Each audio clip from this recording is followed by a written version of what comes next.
That's why it's always so amazing to hear other people's stories, because you can say, oh my gosh, I never thought of it that way. That too is a major part of grief, which is kind of what I, enjoy about the film. I want people to watch the film and walk out of the film and saying, oh, I didn't know I could do that to help someone. I didn't know that could be part of the grief experience.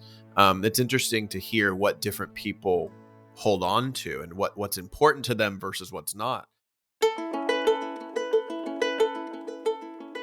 Hello, and welcome to Grief, Gratitude, and the Gray in Between podcast.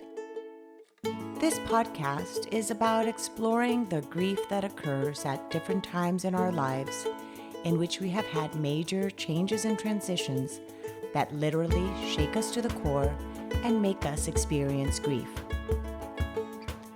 I created this podcast for people to feel a little less hopeless and alone in their own grief process as they hear the stories of others who have had similar journeys. I'm Kendra Rinaldi, your host. Now, let's dive right into today's episode. Today, I'm chatting with Grant Garry. He is an award-winning filmmaker, actor, and singer. He is the director of the documentary Meet Me Where I Am, which is all about grief, interviewing a lot of different people that have dealt with grief. And he is also a certified grief educator. So I'm excited to have you on the podcast, Grant, and chat all things grief as well as all things your movie, which it was so good. My goodness, it was so good. I don't take notes while watching a movie, but this one I did because I wanted to make sure to make reference of some of the things that I had observed and kind of just talk about some of those things. So welcome, Grant. Thank you. I'm excited to be here, and I'm happy to hear you were taking notes. We kind of meant for the film to be something that you can use like as a tool rather than just simply watching it. So that's good to hear. It was so good. When I was watching it, I was like, then I turned to my husband.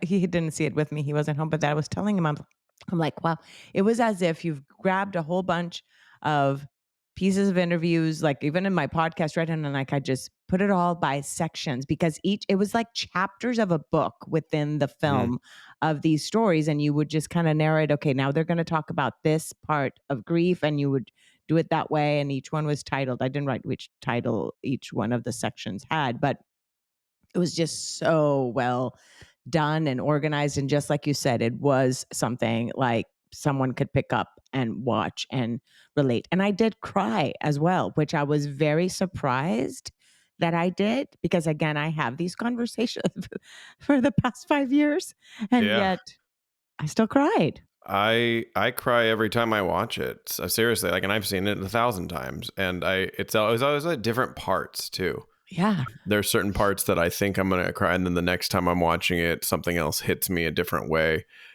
It's an interesting type of crying too. It's one that you really feel, I think. It's this empathy. It's this empathy, but also what you were saying in terms of even just the title of the film of Meet Me Where I Am, wherever you are in your own journey in that moment, and when you're watching the movie, then a different part of it's going to hit you differently. Yes, exactly. Because as you saw, there were people that were in all different parts of their journey in that film. I mean, there were some people that were actually like very fresh into their grief that we interviewed. Some people had never talked about it before, and then other people have been speaking about it for over 30 years. So there was just this giant spectrum of grief experiences that was part of the goal too, because I wanted the audience to see a variety of different people with different backgrounds and different stories, because maybe, just maybe, like one of those stories could resonate with you when you were watching it, if not more than that. So I think, I'm very proud of how it came out. It's beautiful. The part of what you're saying of where everybody is in their grief. One thing too that I liked was that when you were asking, let's say, I'll just give an example, the aspect of the stages of grief, and David Kessler is one of the people in the documentary, and that not like how he explained it, and then maybe you ask somebody else and they might see it completely different, that the stages are not necessarily something that's beneficial for somebody that's going through grief. And another person might say, well, actually it was something that helped me to know that maybe there was a process, even if it didn't happen in that way. So I loved that it was not biased. Let me put it this way. It was not like, Yeah. okay, I'm going to make sure to interview people and that they're all going to say that they agree on this part of grief. No, it was just like non-biased, just raw. Everyone shared their views and what they felt grief was. It was great. It was I don't I'm for a lack of a, but it was outstandingly done. So just congrats, Thank you. really. Thank you. I would have been remiss if we didn't include or at least touch on the five stages in some Mhm. way. There's, I think it's just, there's a tremendous misnomer about them. You know, I think oftentimes I've encountered people that have experienced their first sort of major grief in their life, and they kind of go, "Oh, well, I've heard about those five stages. Let me see if I can get through those, and then I'll be better."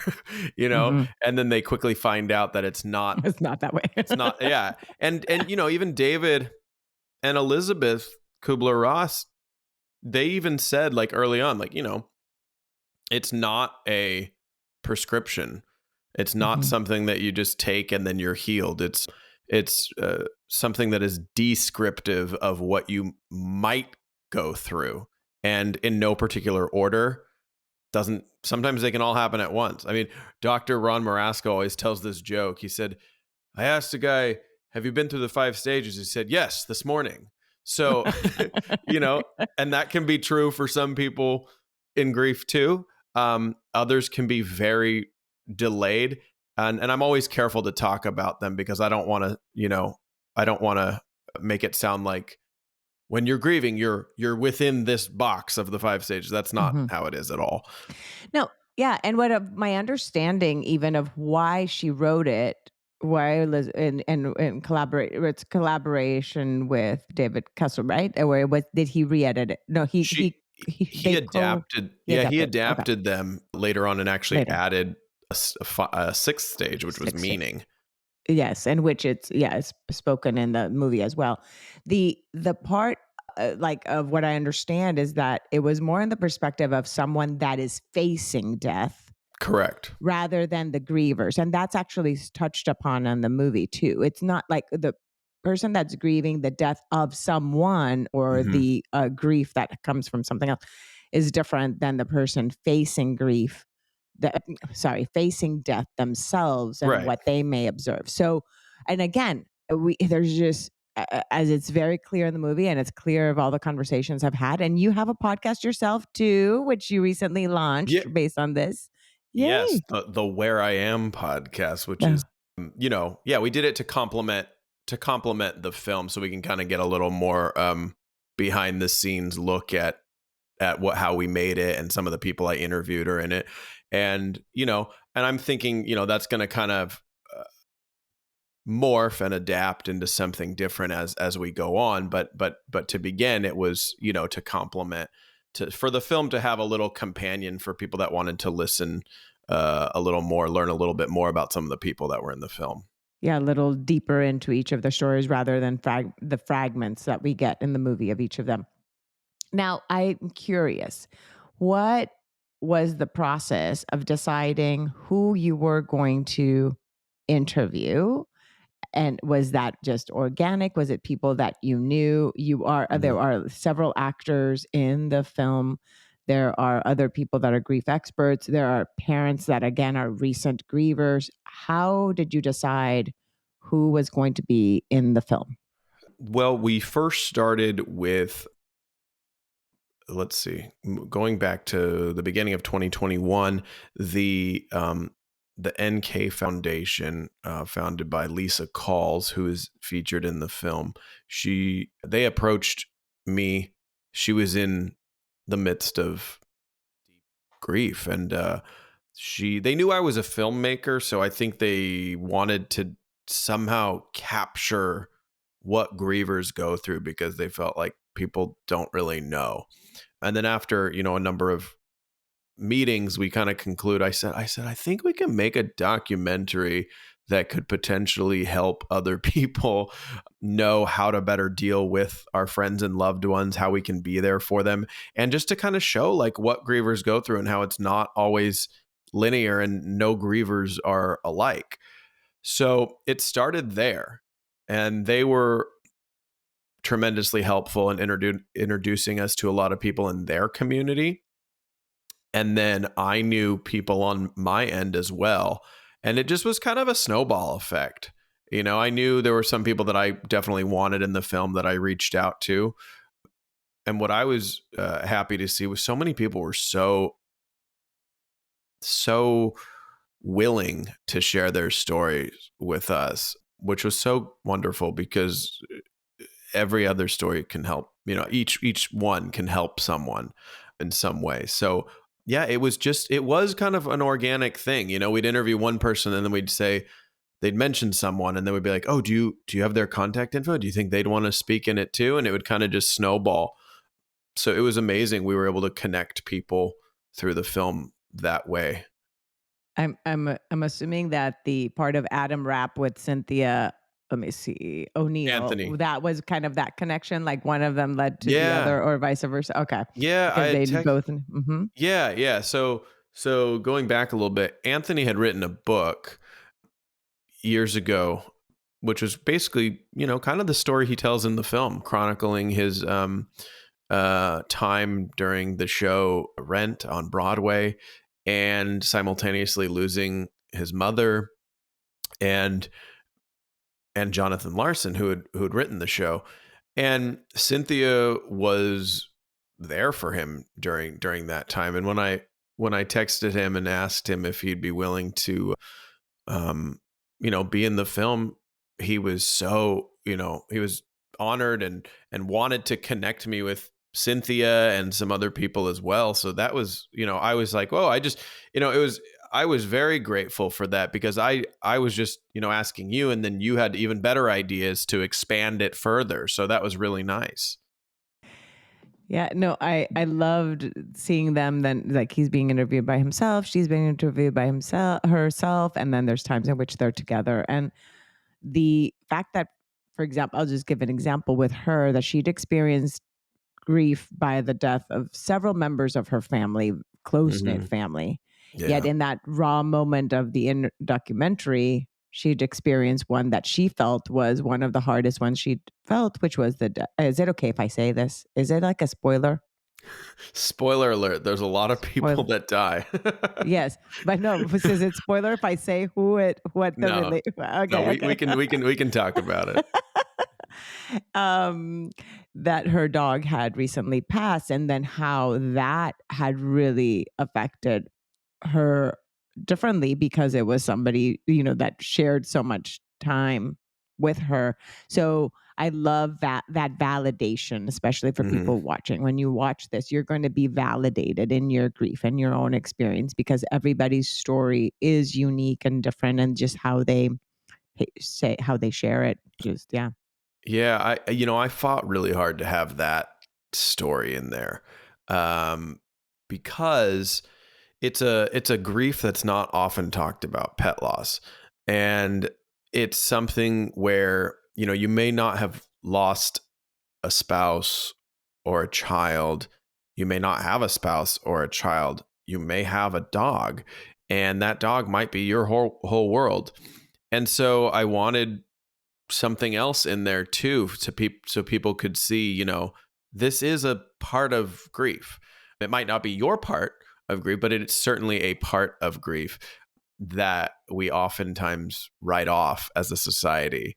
And so it was very important for me to have it in there that, she was saying how this is like the hardest one, which is fascinating, because it was, I think humans oftentimes develop their own Pavlovian response to their dogs. Whereas, if someone's at the front door, you hear them run to the door, they bark or something like that. So you're so right. It's so part of, right? It's so part of you. Because I've got two right now. So just even you saying that it's like, you're right. Like even when they're in the hair salon and I get home, like I've just dropped them off at the hair salon. But the fact that I got home and I didn't hear their little footsteps of one of them coming with their toy, I'm like, it kind of Yeah. gets me off guard. So you're absolutely right. That Yes. Pavlovian response of ourselves. Yes. When they are gone, when they're not in the house, if they're at daycare or grooming or something, Yeah. there is a very apparent presence of their absence. Yes. It's a presence of their absence. You can feel that they're gone. And that's really hard because they are with us, every day. So Hmm. yeah, it was really important for me to share that as well, to say, grief is so many things. It's everything that we think, we feel. It's all of our relationships, whether we think so or not. So it's just kind of reframing what our understanding is of it, I think, too, and acknowledging that other people will have a different experience than us. So just allowing space for that, I think, is important. Yes. Something I liked that Adam Rapp said in the film that I had not thought of in grief. That's why I was so surprised again, because I've talked about this a lot, was the fact that when someone dies, not only, let me actually read what I had written because I think I it's know the like, quote. I think I know the yeah, quote you're it's like you saying. mourn who they were to you, but also who you were to them, because we are different people with a different people, and what they've witnessed you live is gone. And that's one of the parts that I was crying, because when my sister died, we were 2 years apart, and 2 years apart, and the relationship we had, we shared a bedroom. Nobody else had those memories of us sharing a bed. Only she and I. So yes, that not the memories even of us together, certain things that we experienced together are gone. And then who I was to her is also gone. So I had never thought of it that way. Yeah, that one, I quote that one often because think about it just on the most basic level. You and your sister probably shared inside jokes, just Hmm. the two of you, that no one else. And those are gone. Like you don't have that version of you to share with her anymore. And our identity as a, husband or brother or sibling, that goes with them too, because they knew us as that. And we don't have them physically in our lives to share that with anymore. And so it's a very hard part of it. And I had never heard it spoken that way, the way he speaks about it. Yeah, because the loss of identity, that part I get, but I had Yeah. never heard it just in that wording. And I was like, oh, yeah, that's true. Like that part of my identity, that specific little sliver of that version of me with that person is Yeah. gone too. Oh yeah. And that just, yeah, whoa, it just kind of threw me off. Now, I'm Adam. Now I'm calling Adam because I just quoted him. Grant, what was your reason of side? Okay, they reached out to you, but your own personal reason, because you're a certified grief educator. What, which one came first, the movie or the certified grief education? What was it, and what even drove you to be into grief? Yes. So they were kind of simultaneous. I got certified during right when we started like pre-production of the film, which by the way was like coming out of COVID lockdown, OG COVID. So it was like a lot of people were experiencing a lot of grief during that time. I think that was the first time that the whole world knew what collectively was experiencing grief in some form. But going back a little bit, I had studied it in college. I'd studied grief. Dr. Marasco, who's in the film, was one of my college professors. And one of the courses I took with him was a course on grief. And that was just like it was almost like a discussion course, like a half lecture, half discussion course where I mean, I think like the first day, it was almost like a support group looking back too. I mean, the first day he said, does anyone want to talk about a recent loss?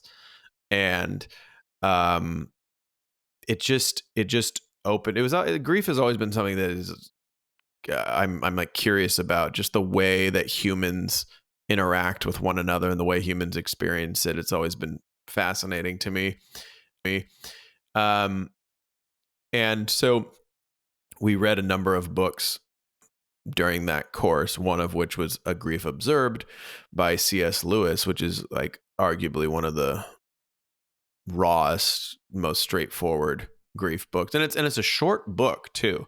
And it just kind of like is short and to the point. He says like within the first few pages, I think he says, I never thought, no one ever told me grief would be so much like fear. Not that I'm afraid, but the feelings of being scared where your stomach is churning and so stuff. I think he really captures it well. But yeah, to answer your question, it just was something that between studying the subject extensively and then combining that with life experience, when the opportunity came up to do the film, I felt like I was the right person they came to. What? Yes. No, I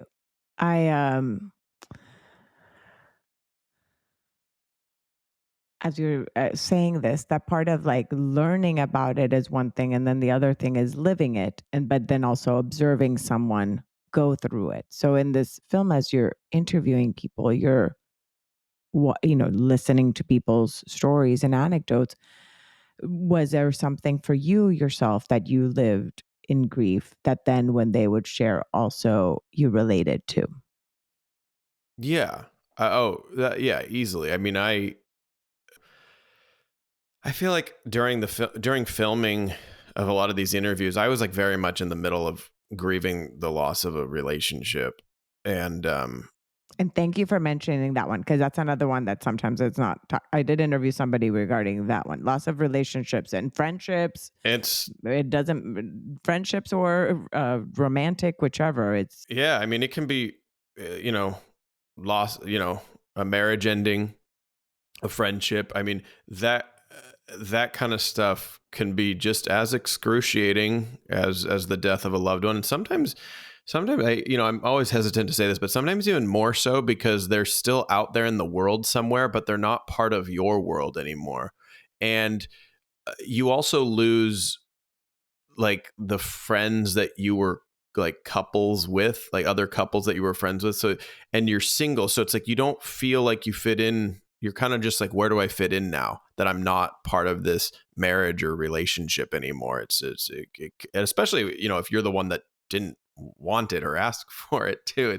And even if you were the one that wanted it or asked for it, there's still grief associated with the loss there. So, there were so many things that people said, that people that had different grief experiences than me, but what they were saying they experienced, I felt that I had also experienced too in some form. There were people that would say, they were face down on the floor and felt like they could never get up. And I remember a time in my life where I was doing that same thing and I felt the same thing as well. And so there were so many things that resonated with me from people that were experiencing different situations, different grief experiences, but also it was all grief. It was all just how. And so I do think, and Colin Campbell speaks about this too. you've yes, I've interviewed Colin. We love Colin. Uh, Colin's I great. know. Yeah, his story with Rudy and Hart. Yeah, Ruby and Hart. Yeah. Ruby and Hart. Yeah. And he's amazing. He talks about how he says, I kind of think there is kind of like a standard way that people grieve. I don't want to misquote him, but he does talk about how like it's excruciating pain. It feels like it's never going to end. You feel like you're never going to stop crying. And then you kind of get to a place where you are living with the grief in a way that you didn't think you were going to be before. And even I think David Kessler even says, he said, I think it's David that says, I've never met someone who hasn't stopped crying. And that doesn't mean that you're not going to miss them or not going to have that grief. The grief is always going to be there. It just changes. It changes as you change. Yeah, one of the other quotes, and it was it was Adam's quote again regarding the candle and the temp. And I think it was Oh, his brother. It's actually his brother's quote because it was his brother that yeah. wrote it in the Adam's book. yeah, so Adam's the brother. Adam. Yeah, And then it was Adam. Yeah. Adam's the yeah. one that used this So quote. Okay. Okay. Anthony says it about Adam. Yeah. There you go. If I'm Yeah. getting the two A's, you guys Right, just right, whatever, right. just But he does disregard whatever. If I think I've already said Adam before, and it was that's all right. Anthony, so you guys get it. Anthony's the actor And from Rent. Adam writes the Adam plays. is the Yeah. writer. Yeah. Okay. So Adam Adam had the analogy of the candle. Would you share it? Because that's exactly what you just said about how we change or how it changes a Yes. little bit. Yes, he says grief doesn't expire like a candle or a beacon on a lighthouse. It simply changes temperature, and he knows that to be true.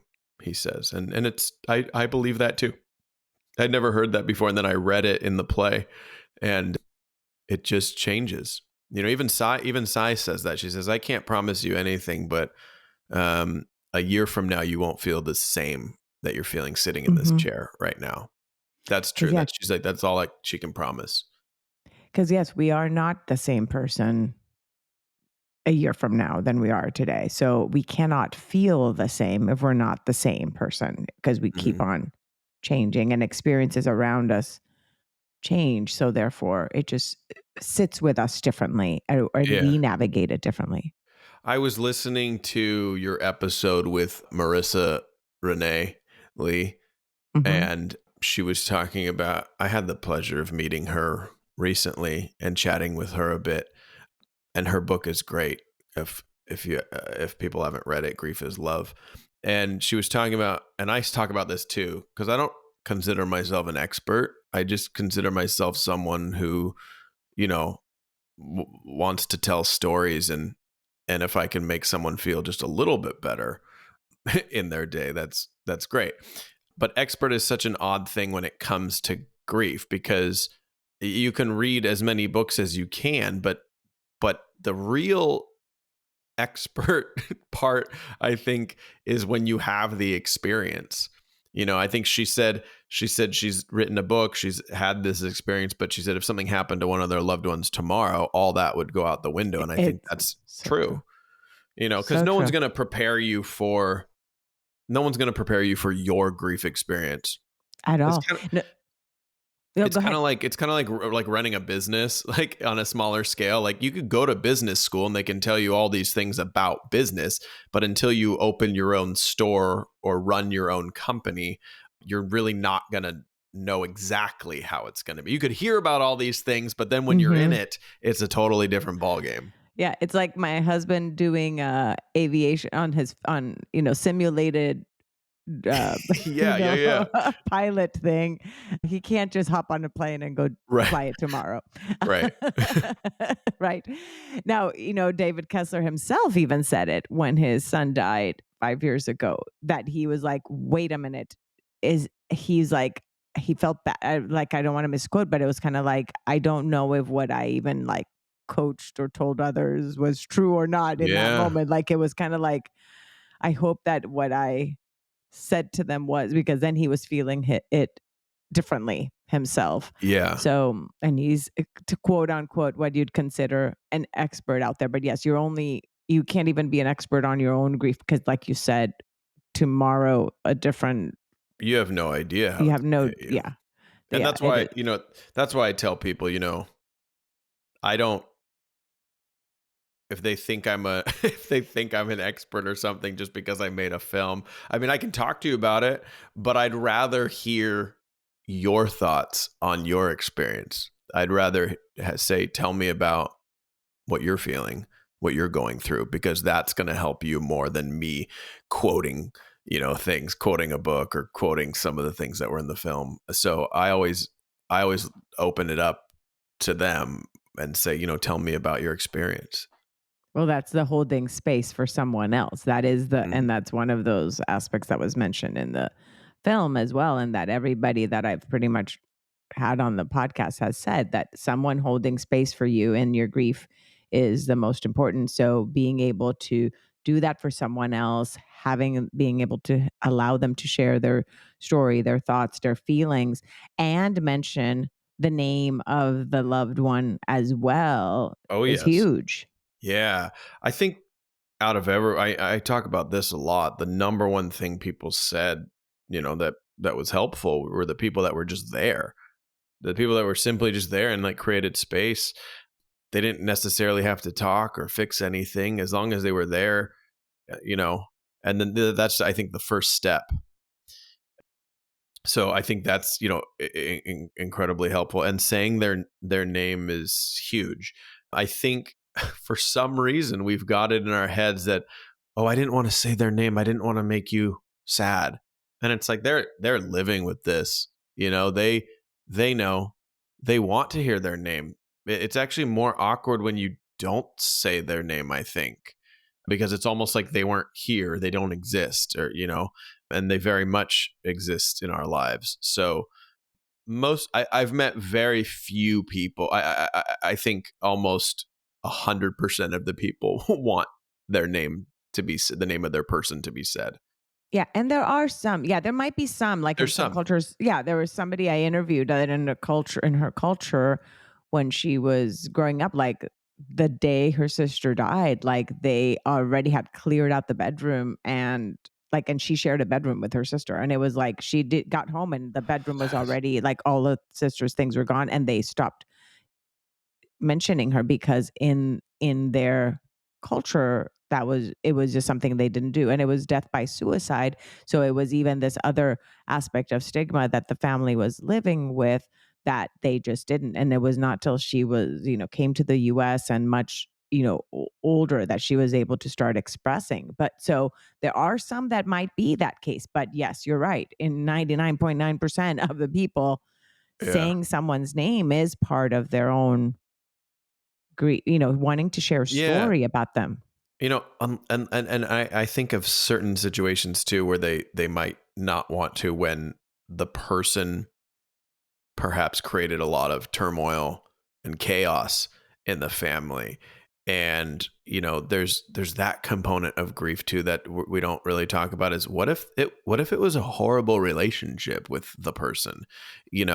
That adds an extra element of navigating through that grief, whereas some people, I think, would just want it to, everyone wants, I think a lot of grief experiences, you're like, oh man, if only it was this way, then I'd be able to grieve better. If I could just miss them but not be mad at them or something. Yeah. But it's just not the case. We can't control it. So again, I can't stress enough how every grief experience is going to be different. Yeah, and then you feel this then is accompanied with the guilt, right? Then it's that aspect of like, oh, Yeah. well, now it's like, wait, but I don't feel sad because they're gone because of what it is. And Jana mentioned that, and Yes. yeah, I was on her interviewed on her, and she'll be on mine too. But she mentioned that complex Yes. relationship can completely shift the way of how somebody grieves. Oh yes, she talked about. I love Jana De Yeah, Cristofaro at the she's Dougy from Center. Dougy Center. Yeah. Mhm. Yeah, she's great, and she's been such a great supporter of our film too, which I am just so grateful for. She said, oftentimes, she teaches in the classes there at Dougy Center, in the groups. She says she asks about, like, if anyone's relieved or feel a sense of relief. I think she even felt it after With their losing grandmother. with her I think her grandmother. grandmother, right? Yeah. Yeah, and she says every once in a while, a hand will go up and another hand will go up, and acknowledging that it's okay that relief is a part of the grieving experience too. See, again, this is why I don't claim to be an expert, because there's so many different components that we don't think about in our own experiences. And it's always, that's why it's always so amazing to hear other people's stories, because you can say, oh my gosh, I never thought of it that way. That too is a major part of grief, which is kind of what I, enjoy about the film. I want people to watch the film and walk out of the film and saying, oh, I didn't know I could do that to help someone. I didn't know that could be part of the grief experience. It's interesting to hear what different people hold on to and what's important to them versus what's not. So yeah, again, just allowing that space. Thank you, no, for creating that. Now, curious, as an actor, what do you feel grief like, and even just now knowing about grief and interviewing all these different people as well in this film, how has that added to your life as an actor? And Mhm. have you played any roles recently since you released the film? I'm just curious because Yeah. I studied theater myself, so just Yeah. that's my major. So just kind of seeing where that sits with you now. I was recently in Beauty and the Beast up in San Luis Obispo at the San Luis Opera. And I always try and incorporate some elements of grief into my character, or at least let the audience know that the character is grieving in some way. And there's a scene in the show where he realizes the beast realizes that, you know, he's had Belle in captivity essentially this whole time, but then he realizes that like she's not been the prisoner because he's grown so much love for her. And it's the scene where it's a very emotional scene. Like I I've would get never seen the emotional. play. I've Sure, only sure, seen the sure. movie. It's a very emotional scene. Like when we would do it, even in rehearsals, I'd get like Mm. choked up. But he shows her the magic mirror. She says, "I wish I could see my father." And he said, "There is a way. This mirror will show you anything you wish to see." And she sees her father and he's in trouble. And she's like, "I need to," and he finishes her sentence and she's like, "You should go to him. You should go Mm. to him." And she says, "What do you mean?" And he has this realization where he says, "You're not my prisoner anymore. You haven't been for a long time." And he says, "Take this with you. Take the mirror with you so you always have a way to look back and remember me." And it's a hard thing for him to do because he's someone that's been in control of his whole life for so long that suddenly there's something that is out of his control that he realizes he has to let go of. So he lets her go, and she says, "I could never forget you." And as she's walking out, see, it's like I get emotional just talking about it Mm. now. And he's trying to tell her that he loves her, and he just can't do it because he's not there yet. Like he's grown so much, but he's not to that point. But he wants to tell her so bad, and he's like, "Belle," and she's like, "Yes," and he just says, "Go, Mm. go," and then that part goes into he sings a reprise of a song that he sang before, and it was just like every night I sang that, I was like, I was like, it's so heartbreaking that he's realized that like he kind of like everything makes sense to him now, like everything that has led up to this point, all the decisions he's made, and now he's lost the one person that he actually truly loved. It's heartbreaking. Mm. So I always look for the grief in the in the show when I'm on stage, because I had an acting class with, I'm gonna name drop here. I had an acting Yeah. class with Jason Alexander, and I took class with him for a while Awesome. actually.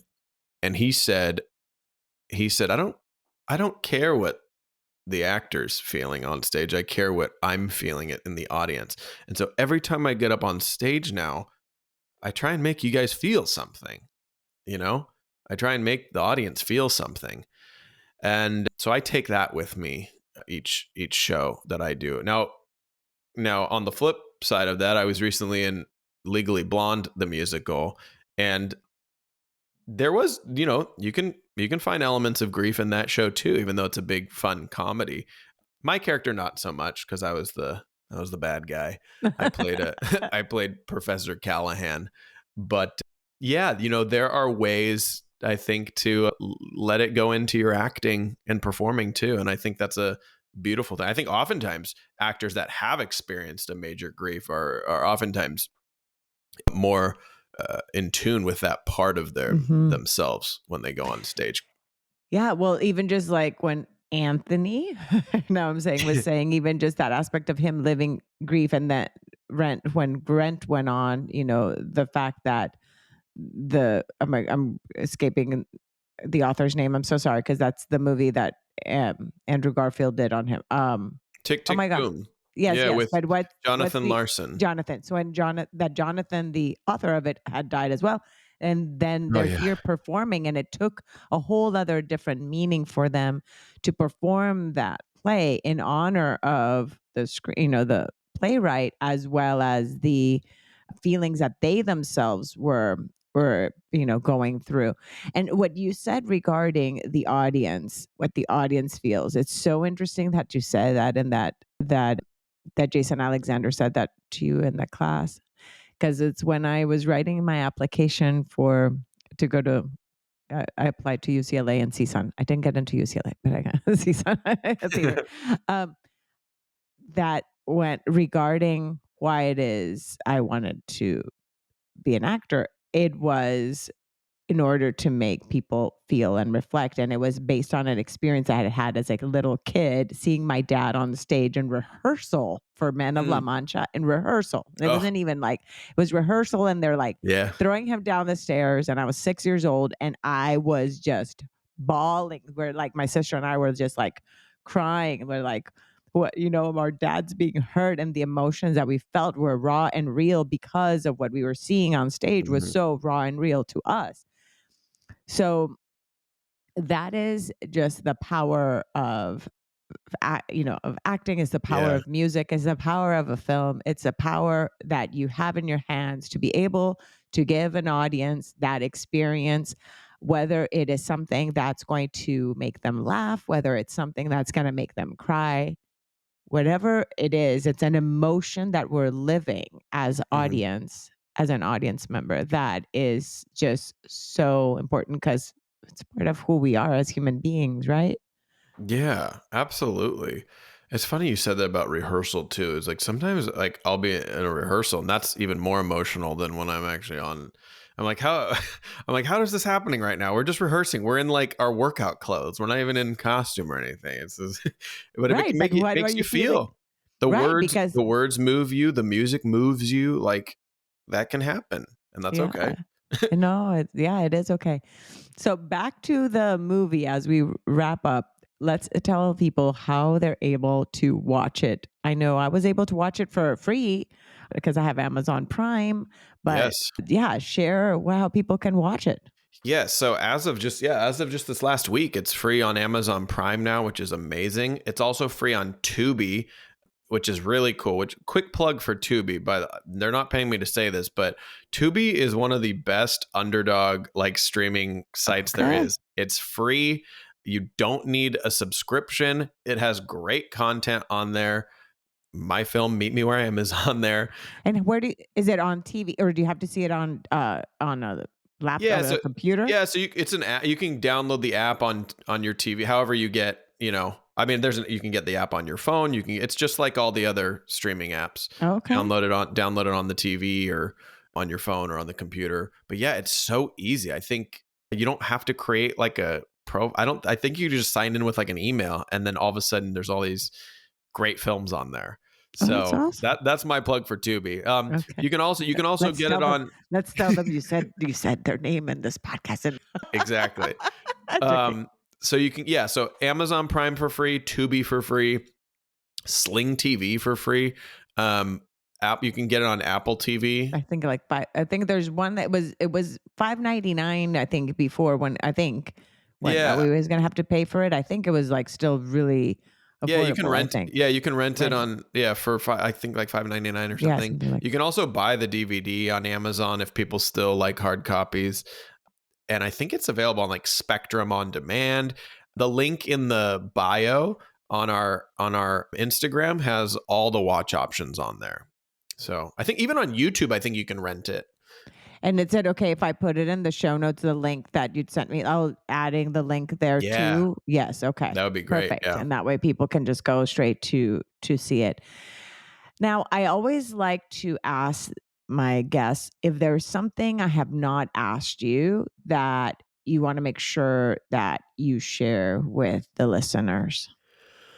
Oh, give me a second. I know dead air is hard on podcasts. I think one of the most important things um, when having a grief experience is whatever you feel is right in that moment that you're feeling it is honestly, it's right for you. You know, who am I to say that you can't punch a hole in the wall? You know, I mean, break an old photo, shatter something, smoke a cigarette. Might not be good to do that, some of these things long term, but if you need to do that right then, grieve how you have to. Otherwise, it's going to find you. It doesn't go away. So when those grief moments like come up, really just allow space for it. Now, with that said, I know how challenging it can be to be at like work and in a public place.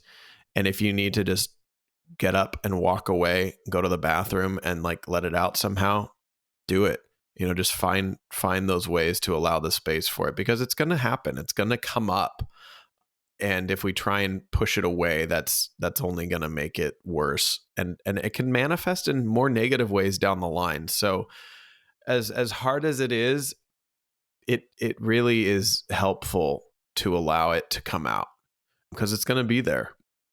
So that was kind of the first thing that I thought of to answer that question. Thank you. I know I throw these questions without you knowing what's coming up, but No, that's I love it. life. I Life love it. is that way. We do not Yeah. know what's coming next. Yeah, absolutely. Same with this podcast. You do not know what you're going to be asked. So There's no thank way you of knowing. for riding along here Yeah. as we navigated this conversation. And I would keep going and talking and giving more examples, but I want to make sure people go and watch the movie again. Meet Me Where I Am is the name of the film. And this was Grant Garry here on the podcast, and very, very, very excited that you were on. And I love this conversation so much. So thank you once again. Thank you so much. This was great.